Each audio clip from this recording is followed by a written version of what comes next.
ሰውነታችን ውስጥ ሁለት አይነት ፈሳሾች ይዘዋወራሉ። አንደኛው ፈሳሽ ቀይ ነው፣ በጣም ብዙ ሰው ያውቀዋል፣ ብዙ ይወራለታል፣ ስሙም ደም ይባላል።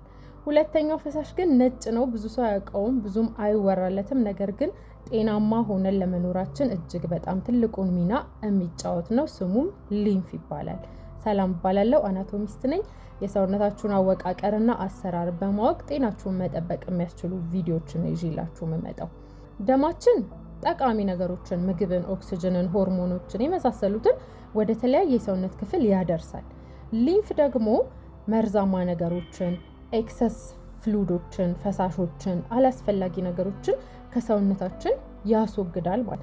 ሊምፋቲክ ሰርኩሌሽን በአግባቡ እየሰራ ካልሆነ የድካም ስሜት፣ በሽታ የመከላከል አቅም መቀነስ፣ ራስ ምታት፣ የሰውነት ማበጥ፣ የቆዳ መድረቅ የመሳሰሉ ነገሮች ብቻ መርዛማ ነገር ሰውነታችን ውስጥ ሲጠራቀም የሚፈጠሩ ችግሮች በሙሉ ሰውነታችን ላይ ይፈጠራል ማለት። ደም ልብ የሚባል የራሱ ፓምፕ አለው። ልባችን ያለማቋረጥ ደማችንን እየረጨች ሰርኩሌት እንዲያደርግ ታደርገዋለች ኤቭሪ ሰከንድ አይደለ?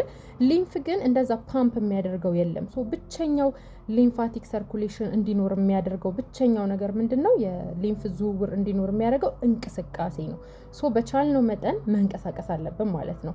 መንቀሳቀስ ካልቻልን ባለፈው እንዳሳያችሁ ዲፕ ብሪዚንግ ኤክሰርሳይዝ መስራት አለብን። እሱን ማድረግ ካልቻልን ደግሞ ቢያንስ ባለንበት ቦታ ሆነን ስትሬች ማድረግ አለብን። ነገሮች በማድረግ ጤናችንን በአንድ ሌቭል ከፍ ማድረግ እንችላለን ማለት ነው።